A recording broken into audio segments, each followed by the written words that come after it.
Siempre se repite esta misma historia. Bueno. Ya no puedo más. Buenos días, José Ramón. ¿Cómo estamos hoy? ¿De nuevo problemas en el paraíso? Ya. La culpa de Margarita, por supuesto. Siempre la culpa es de Margarita. Pobre Margarita. Bueno, mira. Estaba esperando tu llamada de las 10, porque, bueno, últimamente nos hemos acostumbrado a las 10 a hablar de estas cosas. Entonces, mira, hoy te he preparado una cosa. ¿Tú haces o has hecho en alguna vez en tu vida puzzles, José Ramón?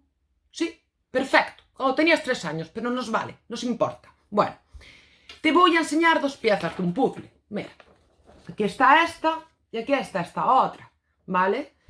Esta pieza piensa, porque mira aquí y está pensando, ¿qué me falta? ¿Qué me falta? Tengo un agujero, ¿quién lo llenará? El llenador o llenadora que lo llene, buen llenador, llenadora, se da, ¿vale? Y esta va por la vida diciendo, mira todo lo que tengo para dar, pequeño, pequeño, ¿a quién le voy a dar toda mi sabiduría, toda mi amabilidad, todo mi poder, toda mi grandeza, toda mi belleza?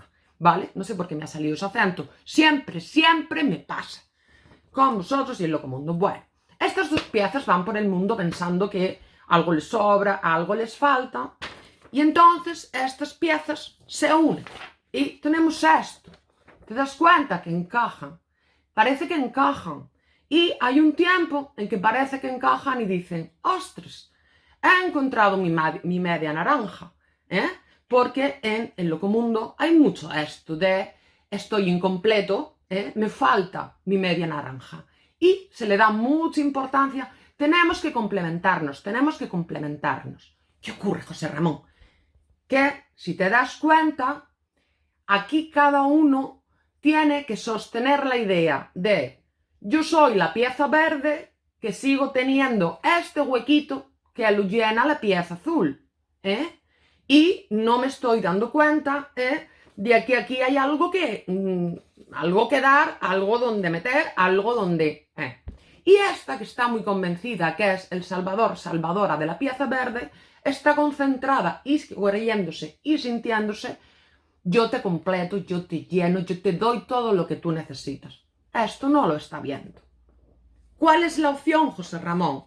Cuando dos piezas se unan, dan lugar a una pieza completa que se llama relación y vínculo, que tiene su propia forma, donde cada uno puede un poco dejar de pensar en su forma y ver qué nueva forma adopta esta pieza. Porque ya, cuando vemos esta pieza, ostras, pues aquí hay